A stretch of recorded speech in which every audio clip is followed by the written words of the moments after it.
Assalamualaikum warahmatullahi wabarakatuh. Waalaikumsalam warahmatullahi wabarakatuh. Bismillah, alhamdulillah, la haula wala quwwata illa billah. La ilaha illallah wa la syarika lah, asyhadu anna Muhammadan abduhu wa rasuluh. Salam bahagia rekan-rekan guru SD Al-Ghazali Purwakarta. Guru SD Al-Ghazali Purwakarta. Manajer. Intonasi saya nggak terlalu tinggi. Kalau tinggi, Bapak Ibu akan ikuti irama saya. Ya. Guru SD Al-Ghazali. Tiga kali dong. Guru SD Al-Ghazali.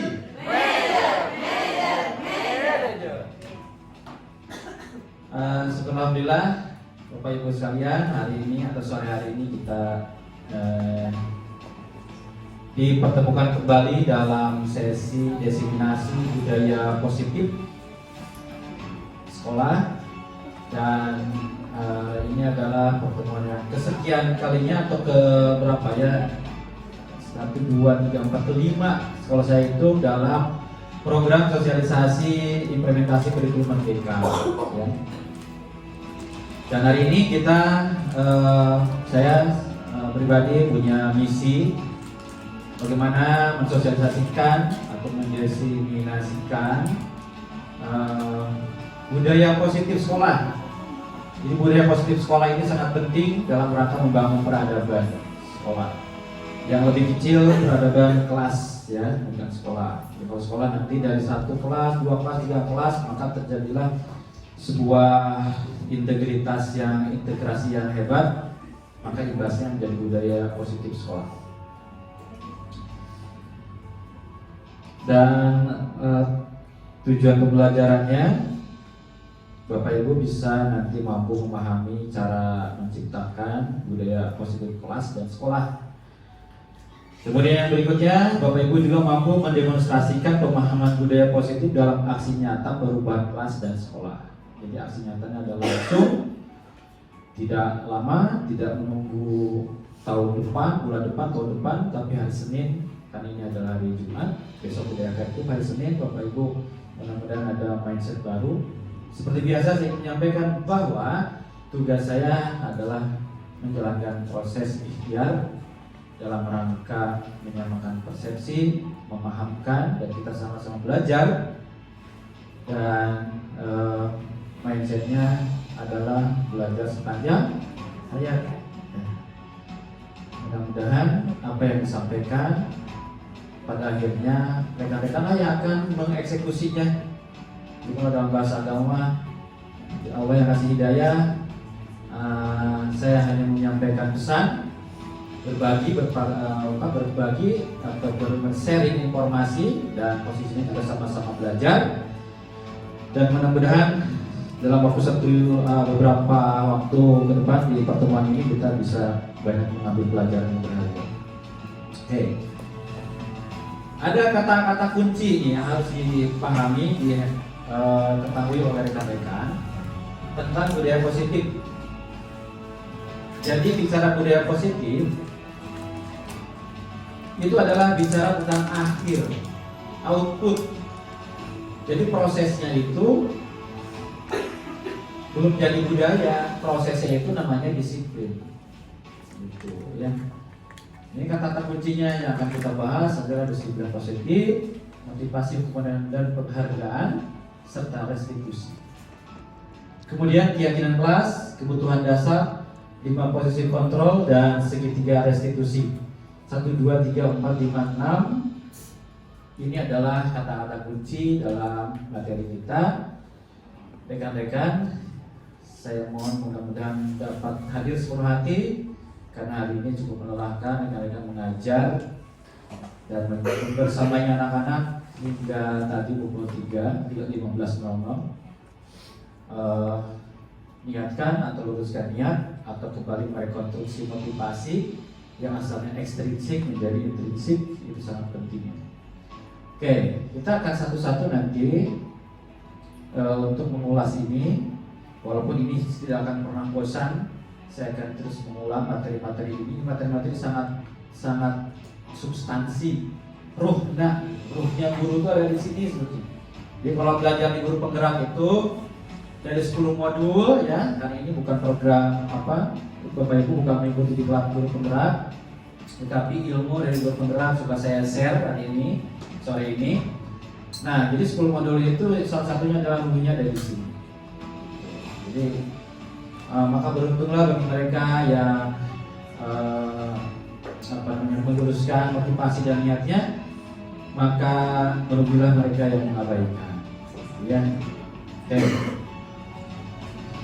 Jadi sekali lagi, gaya positifnya adalah hasil akhir dan prosesnya adalah ini. Sekali lagi, ini adalah hasil akhir. Jadi sekolah adab lah kalau bahasa istilah itu, sekolah adab, sekolah karakter. Nah ini, nah prosesnya dari sini supaya apa? Supaya kita bisa nanti menangani banyak hal terkait dinamika di kelas gitu. Karena kenapa? Karena setiap hari kita berhadapan dengan anak-anak yang multi karakter, multi aktivitas anak-anak. Ada yang aktif, ada yang tidak aktif, ada yang super aktif dan seterusnya. Salah kita mendiagnosa, salah kita mengambil solusi, malah menambah masalah. Jadi prinsip kita di Al-Ghazali saya ingin menekankan rekan-rekan, kuasailah materi ini walaupun kita durasi waktu terbatas, tapi rasa ingin tahu rekan-rekan harus muncul. Kenapa coba? Karena ini pengembangan diri yang akan terus melekat sepanjang rekan-rekan jadi guru. Kita jadi guru. Maka beruntunglah rekan-rekan dulu waktu mungkin di usia saya usia masa pertumbuhan rekan-rekan gitu ya, perkembangan usia 30 ke bawah, itu saya nggak dapat ilmu-ilmu seperti ini gitu kan. Nah rekan-rekan yang muda-muda dapat ilmu seperti ini, maka beruntunglah, bersyukurlah, karena ilmunya akan dipakai sepanjang hayat. Ganti kurikulum apapun itu sudah tidak pengaruh, karena ini adalah ruhnya, karena ini adalah nilai-nilai kebaikan universal. Ganti kurikulum nggak, kita menguasai ini udah, so, insya Allah dijamin itu akan jadi guru yang hebat lah, profesional. Saya menurut itu tidak tanggung-tanggung. Ini aja kuasai ya profesional. Karena di situ sudah ada restitusinya udah hebat, sudah masuk ke coachingnya, sudah tahu trik cara membangkitkan motivasi intrinsik kayak gimana ini sih. Dan nanti di pertemuan berikutnya tidak akan pernah bosan, karena sebagai pemimpin pembelajaran, pemimpin sekolah, sudah tugas saya untuk terus mengingatkan ini. Ya, jadi betapapun berganti personil akan terus diulang-ulang untuk saling mengingatkan buat saya pribadi juga khususnya, dan buat rekan-rekan juga. Oke. Disiplin positif ini yang pertama. Ini konsepnya ya, terlalu kecil ya. Nah, konsepnya nanti akan diurai kok. Ini hanya mind map-nya saja.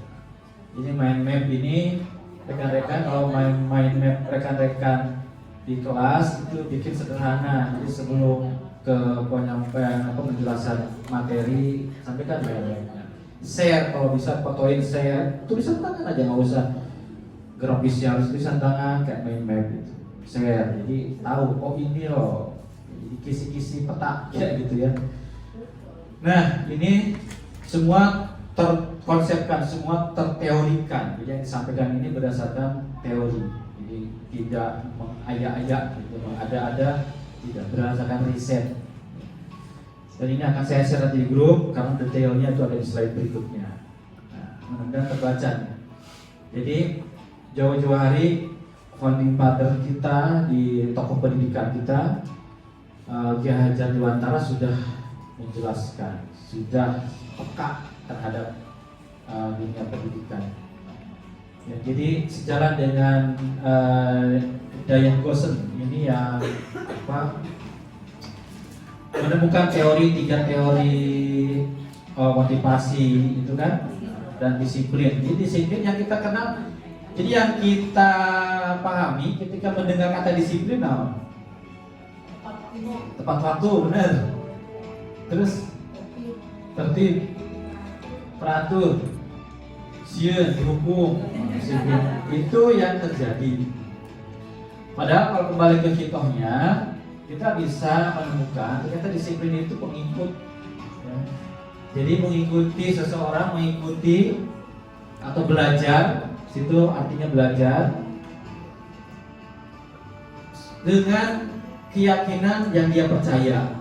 Jadi kalau saya mengikuti aturan sekolah, berarti disiplin namanya. Kenapa? Karena ada sesuatu yang kita yakini, tapi masih mentah. Itu masih mentah. Bisa karena motivasi takut hukuman, bisa karena kesadaran. Nah itu diyakini kan. Maka muncullah istilah disiplin positif, bukan negatif. Makanya ruang lingkupnya disiplin positif itu masih supaya meluruskan motivasi dan niatnya. Gitu. Nah dari sini awalnya ini challenge buat kita semua. Bayangkan kalau ingin kita berhasil mendisiplinkan anak-anak atas dasar kesadaran, maka yakin bahwa kita akan merasa memiliki kebermaknaan yang tertinggi sebagai seorang guru, terlebih lagi bagi anak-anak. Ya. Capek kalau kita mengecut terus anak-anak. Kalau untuk yang sifatnya insidentil, jangka pendek mungkin bisa saja, tapi mau sampai kapan jangka pendek terus? Ya, motivasi ekstrinsik, kasih hadiah, ini hadiah, mau sampai kapan capek? Nah, jadi bersamaan itu stop pelan-pelan masuk belief sistemnya yang disebut dengan keyakinan. Apa yang dia yakini? Kalau saya melaksanakan sholat, misalkan nih, sholat subuh itu 2 rakaat, sebelumnya ada 2 rakaat. Kata hadis melaksanakan 2 rakaat seperti apa? Memiliki harta seisi dunia, gitu kan, langit dan bumi. Nah itu kan sesuatu yang saya yakini. Makanya arek cangkel, arek Korea, arek kumaha ge, saya sholat dan meyakini seperti yang saya yakini. Padahal aku yakin, nah terus kita langsung 2 rakaat subuh. Itu contoh bahwa intrinsik itu dari sesuatu yang kita yakini. Nah tugas kita kalau yang belak betok berarti kita masih gagal dalam memberikan pemahaman menjadi belief sistemnya si anak. Boleh jadi karena kita mah tidak konsisten hari ini memberikan penguatan tentang apa yang kamu yakini, apa yang kamu yakini supaya ini menetap terus kamu melakukan hal yang baik. Besoknya sebulan, nah, jadi konsistensi sangat penting. Tuh. Ya, karena kan di situ motivasi intrinsik, targetnya itu disiplin positif itu intrinsik. Nah, sekarang hubungannya apa yang diyakini dari nilai kebajikan teh? Kan tadi yang diyakini dari nilai-nilai kebajikan itu yang sifatnya universal. Karena ini kita ada kurikulum nasional, maka profil pelajar Pancasila itu adalah salah satu dari nilai-nilai kebajikan. Bayangkan profil pelajar Pancasila gimana kurang bagus ya. Yang pertama adalah iman takwa, kemudian berkebinekaan global, kemudian apa lagi tiga? Mandiri, terus kreatif, terus gotong royong, satu lagi benar kritis. Nah itu semua adalah kebajikan yang diterima oleh semua pihak. Jadi kalau dihubungkan dengan ini lebih luas lagi, kebersihan, komitmen, belas kasih, ini kan lintas. Arek Yahudi, arek Nasrani, arek Muslim, suku bangsa berbeda-beda, nilai kebajikan universal itu akan diterima. Kalau bahasa ISG mah angkutan universal sih. Ya angkutan universal, ya semua. Nah itu namanya kebajikan universal. Jadi ketika anak masih di lapang basket beberapa kali saya sering mengingatkan, dan memang insiden dia sifatnya ya situ banyak juga orang tua lihat gitu anak, aduh, konsekuensi dulu, pakai cara konsekuensi. Setelah bagusnya pas saya kira restitusi, tapi karena saya bukan wali kelas ya repot juga. Makanya pembekalan ini buat kita yang ada di ruang kelas. Nah ini sepakat ya, biji-biji ya. Jadi sudah tahap. Jadi disiplin positif itu adalah bagaimana kita mengikuti aturan sesuai dengan apa yang diyakini oleh siswa. Oke, sepakat ya. Sekarang masuk ke motivasi. Bicara motivasi, kalau dalam perspektif agama kita namanya niat. Itu. Ya, saya coba menterpadukan karena kita di sekolah dasar Islam. Maka semua apa yang disampaikan teori ini, ajaran kita yang kita yakini jauh lebih dulu sudah mengajarkan semua teori ini. Nanti kita akan menemukan motivasi karena takut hukuman, sial masuk neraka, gitu kan, dan kemudian takut azab, begitu kan. Dan itu tidak salah juga, gitu kan. Tapi ada yang jauh lebih stepnya lebih tinggi, dan ini akan yang diharapkan tercapai oleh kita terhadap anak-anak kita di kelas kita. Nah, ada 3. Jadi ada 3 motivasi dalam kehidupan sehari-hari dalam konteks siswa. Bahkan bukan siswa aja yang kita secara umum kita dalam sehari-hari juga kan tidak terlepas dari 3 ini. Yang pertama takut hukuman. Yang kedua karena penghargaan, imbalan. Nah yang ketiga menghargai diri sendiri dengan nilai yang mereka percayai. Mereka percaya ini yang tadi nilai-nilai kebajikan dan dosa. Jadi budak sadar kalau di kelas banyak sampah itu nggak enak belajar teh. Nah sudah sampai ke spek itu belum. Memang terjadi dialog yang alot juga. Guru SMP, SMA bilang SD berbalik mah ngurus anak-anak SD, kata guru SD dulu dia anak-anak SD mah karena biar enak anak SMP, SMA udah gede diatur. Sebetulnya bukan itu pada titik perdebatannya, tetapi bagaimana kita bisa menempatkan dan mempraktekkan dengan formula yang pas, tepat. Nah tepat ini kan harus dengan ilmunya. Makanya hari ini kita sharing itu dalam rangka itu. Ya, jadi supaya nanti kita bagaimana memberikan motivasi anak-anak itu tidak salah memformulasikan, karena khawatir tanpa kita sadari kita telah menanamkan anak-anak untuk tidak ikhlas, kemudian udah dewasanya dia kemudian semua karena imbalan, semua karena takut hukuman. Nah berdosa kan? Karena sekarang sudah tahu, ilmunya sudah tahu, sudah sampai, maka kita berusaha. Karena Allah melihat menilai kita itu dari usaha kita. Sudah sejauh mana usaha kita maksimal, bukan kita yang mengukur, tapi Allah yang melihat kita. Nah, menghindari ketidaknyamanan atau hukuman. Abu Zari di sekolah kita lebih banyak mana anak-anak yang dominan? Karena hukuman, takut hukuman. Hukuman itu teguran boleh, karena imbalan naon sih, jarang berikan penghargaan, atau hidden, kalau orang Sunda bilang hidden. Kalau kita asumsikan berapa persen ya kira-kira sepakati juga, lebih banyak mana? Takut karena hukuman, berapa persen kira-kira?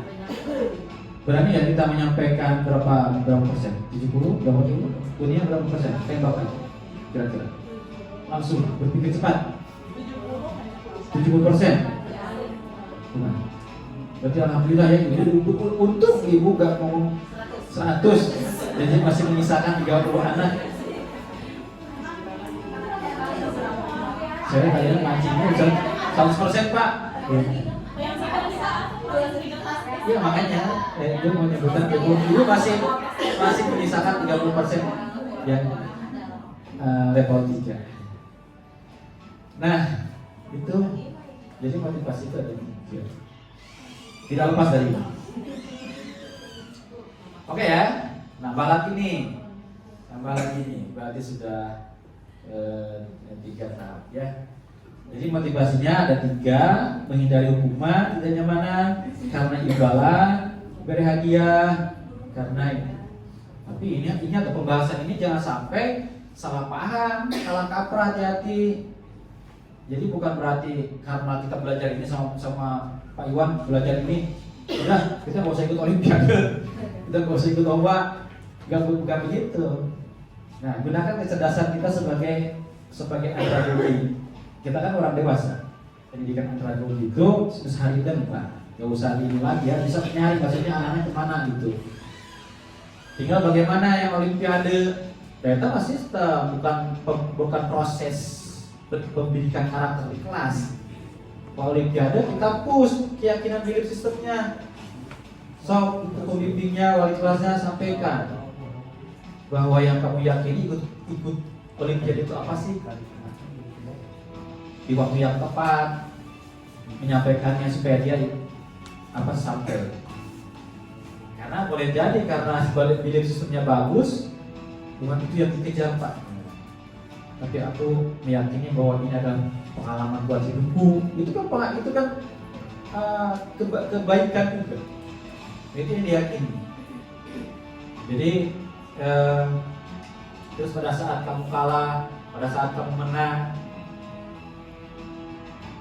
jadi belief sistemnya itu ganti hadiahnya, bahwa itu yang kamu dapatkan itu bukan hadiah kamu ikut olimpiade supaya kamu dapat hadiah, bukan itu. Tapi hadiah itu adalah konsekuensi hasil kerja keras kamu, ada konsekuensinya loh, gitu. Konsekuensinya ini, tapi namanya konsekuensi, bukan itu yang dikejar. Nah itu yang ditumbuhkan, gitu, ya. Bisa dipahami? Kita lanjutkan. Kita ini dulu ya, mulai dulu. Nomor 1, oke. Siswa disiplin beribadah ketika di sekolah, tapi di imamah itu ekstrinsik apa intrinsik? Ekstrinsik. Di sekolah mah rajin, di imamah itu bukan sih. Di imamah boro-boro aja. Berarti ekstrinsik karena takut. Sieun di spread tubuh kita misalnya. Berjihad. Nah, ini ekstrinsik. Guru semangat dalam melakukan tugas kewajibannya dengan baik karena ingin mendapatkan reward. Reward namanya, reward Mister Uji apa? Jadi reward itu hari ini datang sorangan, iseng-iseng ngejelajah tuh nyambut pagi itu dan lain-lain.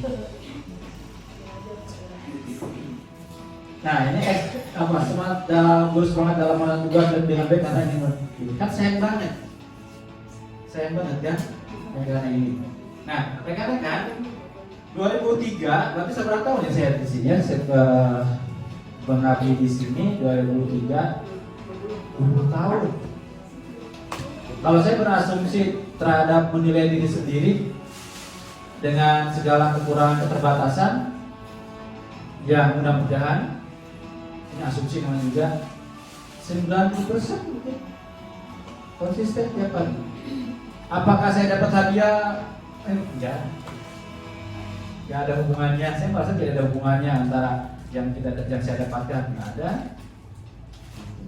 Beda kalau ini adalah sistemnya dibangun dengan sistem perusahaan, kemudian saya datang tiap pagi karena itu, mungkin beda lagi. Tapi kalaupun itu ada diterapkan, saya masih isu. Oh, misalkan ya bukan ini, karena saya ingin sama-sama kita belajar, saling meneladani. Nah, kayak begitu. Jadi sayang banget aku mau pahalana kan gitu loh. Bangun kembali ke perspektif agama kan saya bilang ya, ekstrinsik mah. Siswa di rumah belajar secara mandiri dengan konsisten tanpa disuruh orang tuanya, jelas intrinsik ya. Nah, berhasil tuh. Itu benar 70% tadinya, 70%. Siswa selalu menjaga kebersihan ruangan tanpa ada guru yang mengawasi muridnya. Coba. Ya 30% tadi. Siswa disiplin dan taat pada aturan sekolah karena takut dimarahin guru. Jadi tidak menetap. Ya. Kita refleksi. Bapak Ibu hadir karena tidak ingin ditegur oleh kepala sekolah atau pengawas Anda dan mendapatkan surat teguran untuk kenyamanan lingkungan. Atau Bapak Ibu ingin dilihat dan dipuji oleh Tuhan Anda. Bapak Ibu ingin menjadi orang yang berusaha dan bertanggung jawab serta mengambil diri Anda sendiri sebagai teladan bagi mereka. Oke, yang mana yang yang intrinsik. Gimana? Ketiga, karena ada nilai yang nilai yang dihargai, dipercaya, yaitu saya jadi teladan. Itu juga kan bagus. Uswatul hasanah. Nah, aku jelas masuk agama gue pastilah itu berpahala kan. Tapi karena takut bisi laporan tapi kepayuan nih jadi telat misalkan. Orang sering break. Nah itu kan sangat tidak nyaman. Jadi nggak view, nggak capek loh. Hidupnya lumpangnya capek banget. Ya, sepakat Guru Abu Jari kan? Ya, motivasi mana yang harus dibangun? 3 ya. Hati-hati. Ini yang dimaksud tadi.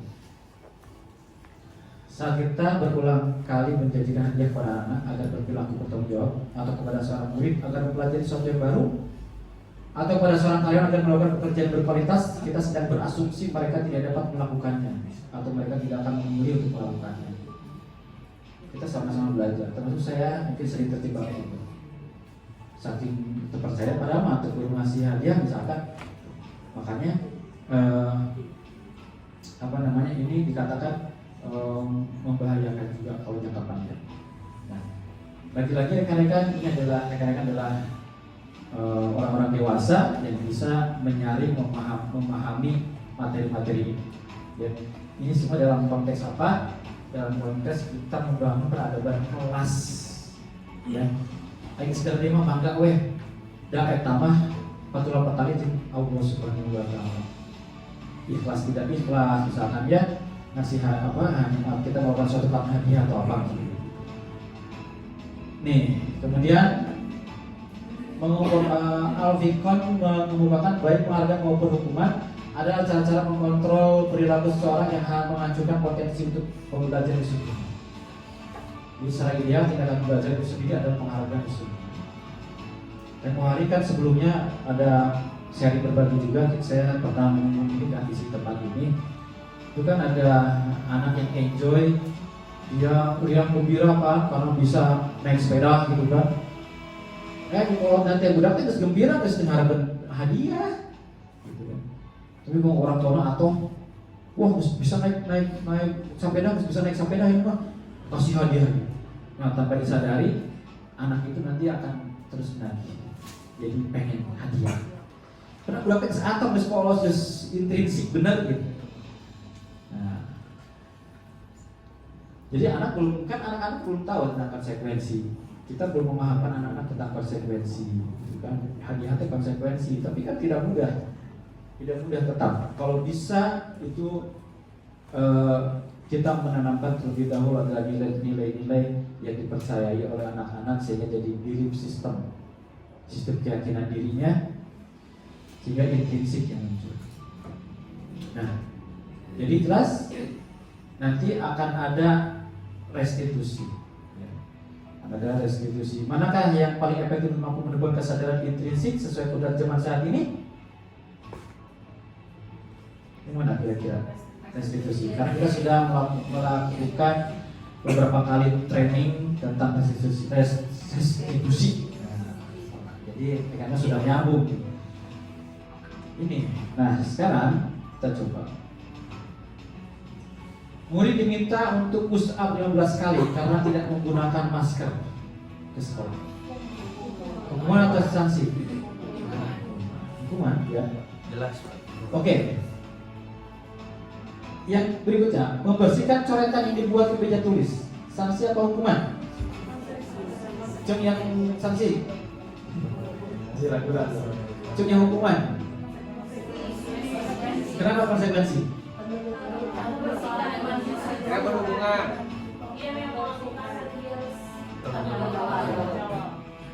Mereka sudah dapat poinnya. Beda hubungan dengan konsekuensi itu. Jadi ada hubungan sebab akibat. Cirinya gampang sih. Kalau hukuman biasanya intonasi tinggi, melompat etik, kemudian hukumannya tiba-tiba, ya kan? Hukumannya tiba-tiba. Dan itu nyambung. Nah, itu hukuman nyambung, gitu kan? Namun untuk pakai masker, kalaupun dipakai konsekuensi atau hukuman, sanksi misalkan, ya nggak nyambung sama ini. Kalau Pak Rendri lihat ada anak terlambat ke lapangan, menegakkan disiplin, keliling 3 keliling misalkan, dijamin tidak akan ada yang protes. Kalau ada yang protes, alibinya kuat sekali, karena itu konsekuensi. Tapi itu adalah aspek yang masih rendah. Atau paling karena ada ilmu baru yang harus kita pahami dan praktekkan, yaitu restitusi. Karena nanti kita akan di sini akan diuraikan perbedaannya akibatnya naon sih, hukuman dan konsekuensi serta restitusi. Kemudian mencatat 100 kali di dalam buku kalimat, saya tidak akan terlambat lagi karena terlambat sekolah. Hukuman, konsekuensi. Hukuman. Oke. Lari mengelilingi lapangan basket 2 kali karena terlambat hadir ke sekolah. Hah? Lari mengelilingi lapangan basket 2 kali karena terlambat hadir ke sekolah. Oke. Hukuman. Ya. Karena nggak nyambung ya. Itu bukan dalam kaitan dengan olahraga PJOK. Kemudian menggantikan kertas tugas teman yang telah dicoret-coret. Kemudian murid diminta telanjang kaki sepanjang hari karena tidak menggunakan topi hitam. Hukuman.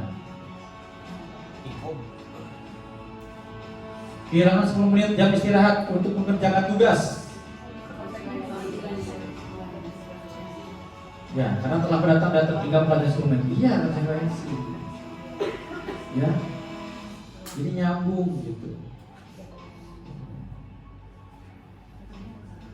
Lari mengelilingi lapangan basket 2 kali karena terlambat 10 menit PJOK. Nah, yang tadi ya, konsekuensi. Konsekuensi dengan hukuman. Jadi konsekuensi kan Pak Rendri itu anaknya yang terlambat 10 menit, dia lari 2 kali keliling, 2 keliling, ya kan? Kesepakatan dulu nggak sebetulnya?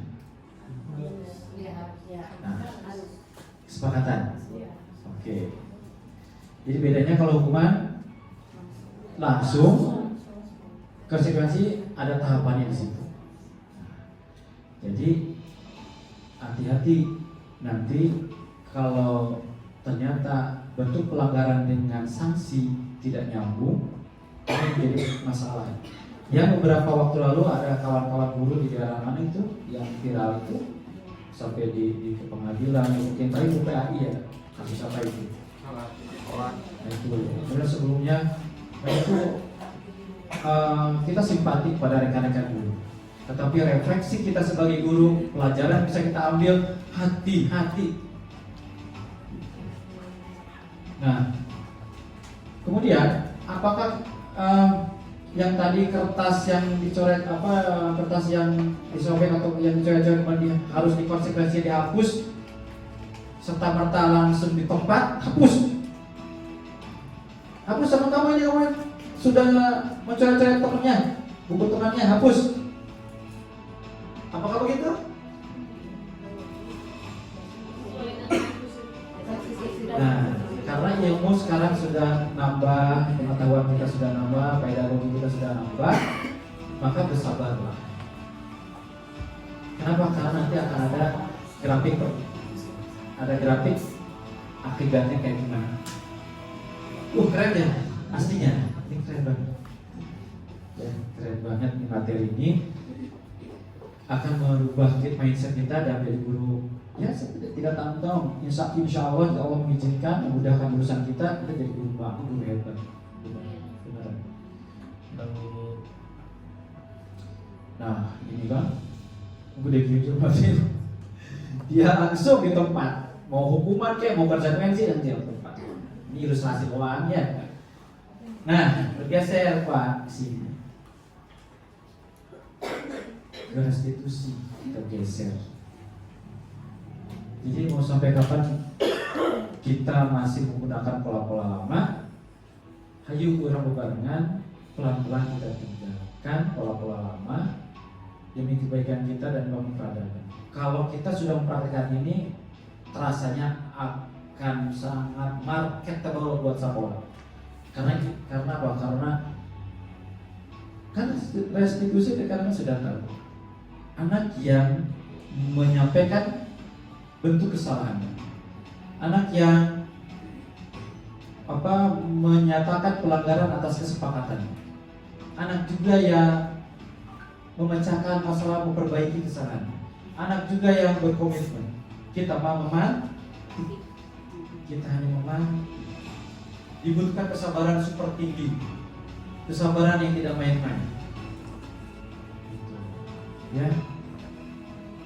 Dan kasusnya berjenjang. Ada kasus yang mungkin ringan, kembali di kelas 6 itu kasusnya udah kasus biasa. Karena banyak faktor di sini. Kemarin di sini lagi, ternyata ya karena yang panggil kepala sekolah. Jadi ya saya bingung kan, ingin mempraktekkan itu teh, ya kemana lagi gitu kan? Gak ada kepala sekolah. Jadi mendengar kepala sekolah itu beda. Nah ini tantangan juga. Wali kelas lah yang membangun disiplin positif di kelas, merestitusi anak-anak. Sabarlah. Kecuali kalau situasi yang emergensi. Contoh, anak melakukan pelanggaran, naik, bahkan tengok, nerekel misalnya, anda pernah ke restitusi itu kan? Dulu lalu biasa masalah. Lain itu lagi saya ingin membawa rekan-rekan untuk cara berpikir, coachnya jalankan, high order thinking skillnya mainkan di sini sebagai pendidikan orang dewasa, gitu ya. Jadi kalau kita mentah-mentah, sabarlah, atau kecelakaan mah duduk gitu kan, emergensi banget. Itu pun konsekuensi, bukan lantas dihubungkan gitu, salahnya tidak begitu, tapi segera ambil tindakan, kemudian stabilkan identitasnya, stabilkan emosinya, kemudian ajak ngobrol, ambil jalan, ini bisa, atau duduk di tempat basket. Tapi kita sudah berhasil menstabilkan emosinya dulu, ulah hangiho ditanya, gitu repot. Atau di ruang kelas, atau di kantor, atau kemana, terserahlah. Nah, begitu ya rekan-rekan ya. Jadi rekan-rekan sudah kesekian kali ini kita mengadakan pelatihan. Saya kira ini sudah bukan hafal lagi, harus paham levelnya. Ya, harus paham. Boleh yang mana dulu ya? Kalau saya enak yang ini dulu, masa start emosi itu di belakang, gimana ya? Langsung tiba-tiba nanyain, kamu tahu nggak salah kamu apa? Intonasinya juga harus dijaga.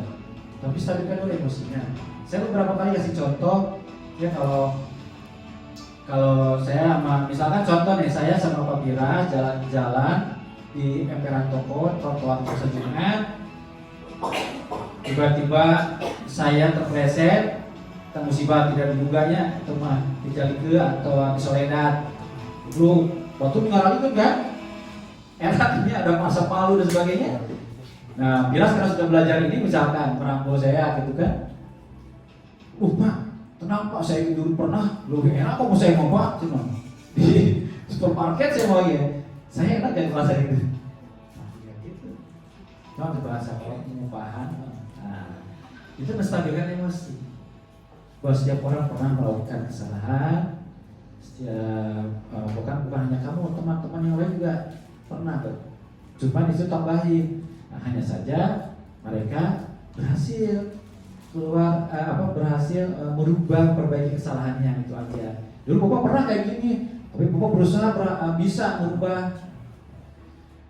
Ya, nah ini rekan-rekan yang harus dipahamkan, yang harus masuk ke mindset kita. Restitusi ini keren banget. Kuasai ini, kata saya juga.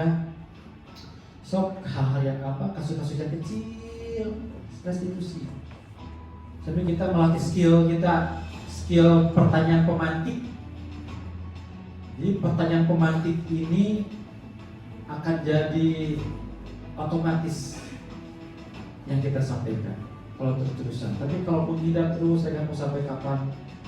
Apalagi kita sudah dapat ilmu seperti ini nggak dilaksanakan, itu sudah dosa loh terus terang aja. Kenapa? Karena ini kita sedang mendidik anak manusia ya, yang perlu dibentuk. Jadi namun tema kasus yang kemarin saya dengar di kelas 3, kelas mana ya? Kelas 3 yang membuli atau apa. Nah, saya membekali hari ini sok praktekkan. Perkara itu berubah kan sabar. Terus aja eksekusi lalu biar orang tua tahu. Jadi nanti ketika orang tua konfirmasi, kita sudah menyampaikan tahapan-tahapan usaha kita. Tidak lantas kita mengambil sikap yang justru menambah masalah. Itu yang paling berbahaya. Apalagi kan kodrat zaman sekarang, zamannya kan orang-orang tua banyak yang paham pendidikan, banyak juga yang tidak. Jadi mainnya sudah main lapor ke sana, lapor ke sini. Tapi kalau kita sudah menyampaikan, Bu, alhamdulillah saya sudah 3 kali merestitusi ini. Nah, kebetulan ada kawan saya, rekan guru juga mendokumentasikan ini buktinya dan ikhtiarnya seperti ini. Pahitnya loh, pahitnya tidak berubah ya. Enggak, saya yakin berubah, insya Allah bisa.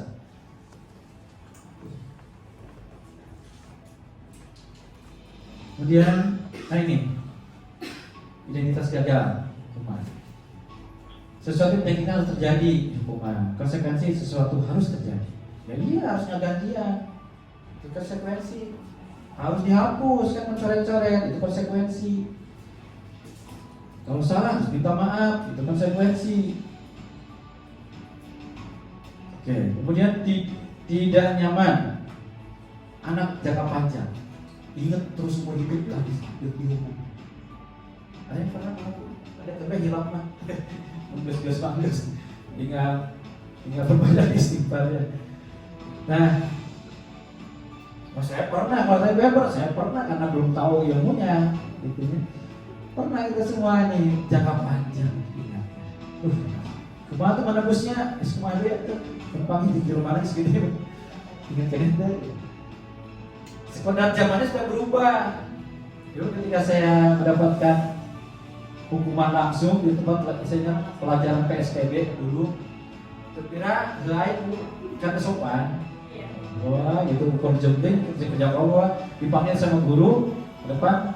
Sekarang pensiun tahun seberapa tahun yang pensiun, ketemu saya masih aktif. Pak, ikut ke abdi, saya ditabok gitu ya, karena tidak sopan. Tapi nggak ada dendam sama sekali.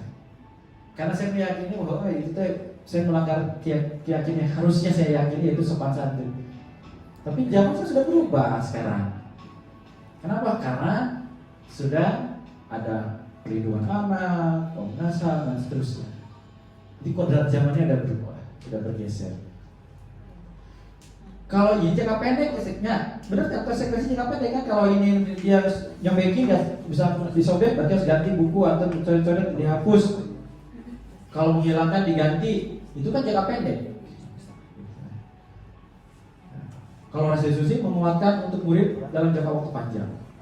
Korban mendapatkan keadilan, adil kan? Yang dihukum gitu, ya sudah orang mengawasan hukuman 3 keliling. Sudah Pak ya? Aku udah dihukum 3, kan itu puas kan? Nah, oke. Nah, korban bisa diabaikan. Kalau konsekuensi. Ya, kalau jadi ini hukumannya menghilangkan buku misalkan, nah diganti, tapi luka hatinya masih ada benar di karena itu, jadi memang terabaikan. Kemudian murid anak akan tersakiti, murid dibuat tidak nyaman. Nah, tidak nyaman, aduh gantiannya tidak nyaman karena ada uang keluar. Ya, kalau murid yang tersakiti dihukum iyalah satu. Terus, nah ini saya dulu ya, kurang lebih seperti ini sampai kemudian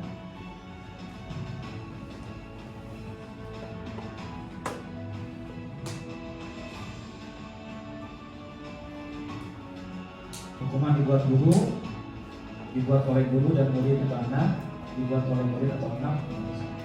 Jadi ini identitas sukses. Ini sukses, tapi suksesnya bukan sukses untuk bentuk karakter. Tapi Kalau ini sekali tidak uang, kalau ini dia menggantinya nggak langsung di tempat, tapi dia mengakui kesadaran, dia menyadarkan. Jadi anak akan menerima sepenuh hati. Bedanya soal restitusi. Jadi nggak langsung, ganti misalkan di tempat ganti, kau bilang kau mau ganti. Nah, tapi kalau restitusi dia digali informasinya kenapa, pasti ada alasan. Setiap perbuatan pasti ada alasan, pasti ada motifnya, termasuk bully dan sebagainya. Nah, rencana untuk pembulian minggu depan mudah-mudahan saya mau menghubungi di instansi terkait untuk menghadirkan narasumber bully ya, di literasi aja nanti sosialisasinya supaya anak-anak tahu apa aja sih yang termasuk bully. Kita juga harus tahu. Oke. Nah ini ya, jadi restitusi adalah pilihan terbaik. Sekarang kesepakatan kelas. Rekan-rekan yang sudah buat kesepakatan kelas harus diingatkan setiap hari. Bagaimana saya membimbing membersamai guru penggerak itu setiap pertemuan kesepakatan ulang. Karena kesepakatan diulang-ulang, jadi hafal, jadi paham, masuk dalam bawah sadar. Tapi lamun nges bulan baru tiba-tiba diingat. Ya. Setiap hari Senin ingatkan terus. Kalau bisa bareng-bareng. Apa kesepakatan kelas 1 apa, 2 apa, terus jangan bosan-bosan. Karena kesepakatan kelas itu berlaku untuk semua guru bidang juga di situ. Ulang banyak-banyak. Udah keyakinan kelas itu satu untuk semua. Jadi kan kalimatnya mereka sudah tahu, sudah bisa. Nilai-nilai kebajikan inti dari kalimatnya. Jadi untuk beribet panjang kayak yang dulu dilarang nggak ada. Oke. Kesepakatan kelas satu keyakinan yang disepakati yang akan dimulai seorang di dalam. Ya karena merasa bertanggung jawab karena dia yang bikin. Nah, ini kebutuhan dasar manusia. Rekan-rekan ini bukan hanya dihafal tapi harus sudah paham. Ini sudah kesekian kalinya kita training. Ini harus sudah masuk ke alam bawah sadar kita. Jadi kalau ada anak aktif belajar urut patang wae, banyak terjadi kan? Banyak. Oke. Restitusi, ya kan? Restitusi dengan kesepakatan kan? Restitusi kenapa kamu itu sampai selesai kan? Sampai selesai. Restitusinya sampai selesai, sampai tuntas. Tapi kedua adil, kurang introspeksi diri karena ada kebutuhan dasar yang belum terpenuhi. Apa coba? Dari misalkan dari rumah ini apa? Buah-buah udah tadi mencari saurangnya karena kebutuhan dasar apa yang dia belum terpenuhi boleh jadi yang kita refleksi sebaiknya. Apa?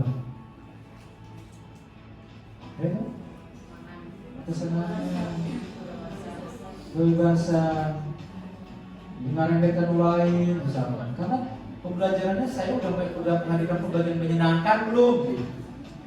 Belajar yang menyenangkan belum nih kita nih? Apa orang yang monoton gitu? Dari tahun ke tahun tidak pernah berubah.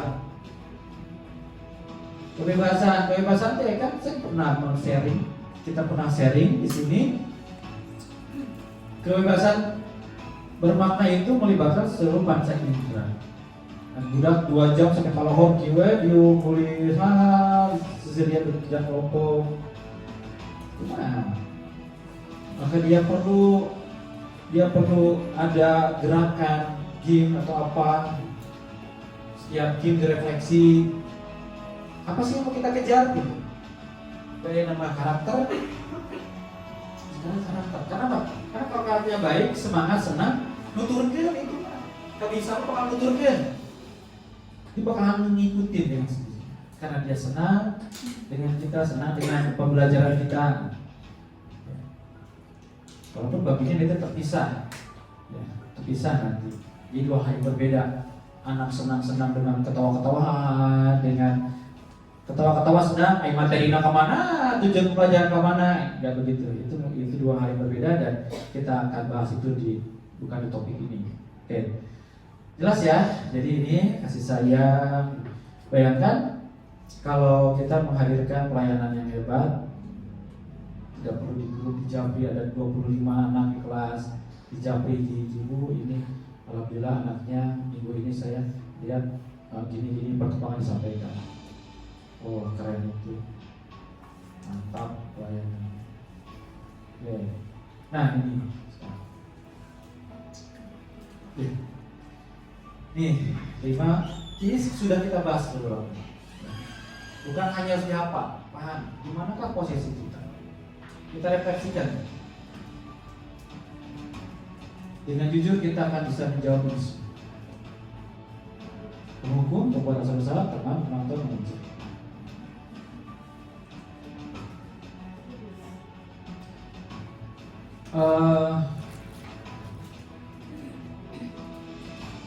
Jelas penghukum contoh-contohnya sudah ada. Membuat rasa bersalah. Kamu udah kasihan sama ibu, terus udah kasihan sama orang tua kamu udah biayain di sini. Harusnya dari sebelumnya rantainya. Perempuan itu bahula gitu lah. Mau deh. Tapi lagi-lagi kita belajar untuk memperbaiki spek kita. Jadi tidak begitu, memang restitusi saya lagi tidak dibatasi oleh ruang dan waktu. Ingat, restitusi tidak dibatasi oleh ruang dan waktu. Kayak gitu di tempat kami itu juga misalkan kita sambil ngobrol kita ambil duduk rumah anaknya misalkan di tempat. Kenapa? Nah restitusi itu kata tanyanya itu tidak apa sih? Kenapa? Apa? Terus bagaimana? Kenapa kamu melakukan itu? Apa dampaknya? Bagaimana cara memperbaikinya? Sekali lagi, apa bu berbeda kata tanyanya? Kenapa? Apa? Kita ingat ternyata tinggal terusin kalimatnya. Teorinya kan banyak, contoh teorinya. Saya terima kata kunci sudah dapat itu. Kenapa kamu dipanggil? Untuk banyak kasus Pak Diurikum, kata Pak Andri itu apa memanggil aku? Yang kedua kenapa kata Andri dan di dalam kalau interaksi dialog itu akan ada nanti nyangkut jawaban-jawabannya. Saking dekatnya ini, karena kita polanya awalnya teman itu masalahnya, beralih sekarang ke manajer. Jadi dari teman, pemantau itu cirinya gini. Kalau pemantau cirinya apa? Pernah kita belajar. Kalau ini siswa nih, misalkan ya, dia terfokus, Nurul mah Nurul. Ibu perhatikan dari kemarin kamu teh mulai mata anakku masih, nah itu pemantau, pengawas. Karena boleh jadi kalau kita refleksi tadi itu banyak faktor, mungkin untuk dia tidak menyenangkan, tidak itu bebas, dan tipikalnya memang kinestetik, misalkan ya, ayo kita yuk sepanjang masa, gitu. Nah, ya, manajer. Fasilitator, manajernya fasilitator, fasilitasi atau manajer. Aduh, ini keren ya. Jadi dimanakah posisi kita saat ini? Posisi bunyinya sampai hari ini apa? Ayo pengakuan dosa.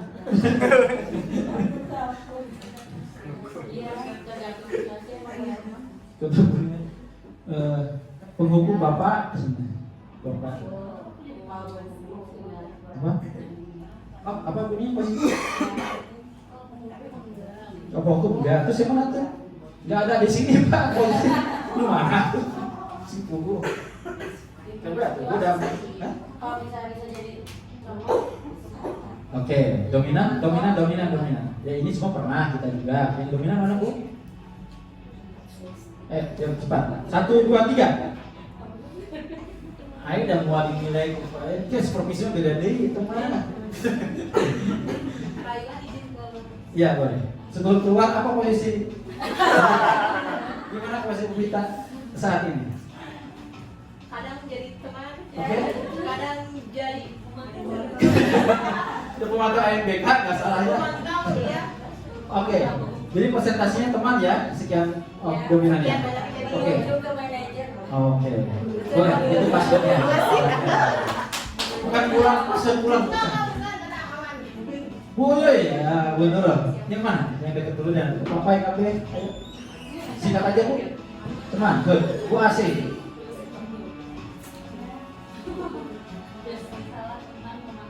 Dominan? Teman, oke. Ibu Alia. Teman, oke. Bu Ade. Teman. Bu Neneng. Teman. Bu Adila. Sama. Ibu Tin. Sama. Bu Siti. Bu Putri. Bu Helita. Teman. Ibu Ali, siapa itu Elok. Teman. Ibu Siti. Bupati. Pak Rendri. Hukum. Tipenya hukum begitu. Mulai dihukum semua anak nanti. Pak Andi. Teman. Bagus. Sohib boleh. Antum? Asih teman. Bisa oke teman. Tepuk tangan buat teman. Hidup teman. Luar biasa ya. Wah, Pak masih jauh Pak ke manajer Pak, karena harus melewati pemantau. Harus melewati pemantau. Ya, tepat memang saya Pak sudah prediksi, sudah juga memang pasti ada teman. Karena kita sekolah bahasa Islam mau nggak berubah jadi manajer? Karena tidak ada pilihan kedua tempat. Apa namanya, jadi guru hebat atau tidak selesai. Yang penting niat. Apa? Mau nggak? Mau. Mau nggak? So, ikhtiar itu harus.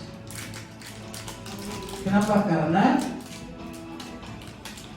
nilai kepantasannya yang speknya tinggi kemudian ini ya. Nilai kepantasan itu sih. Rekan-rekan, nilai kepantasan itu di manajer.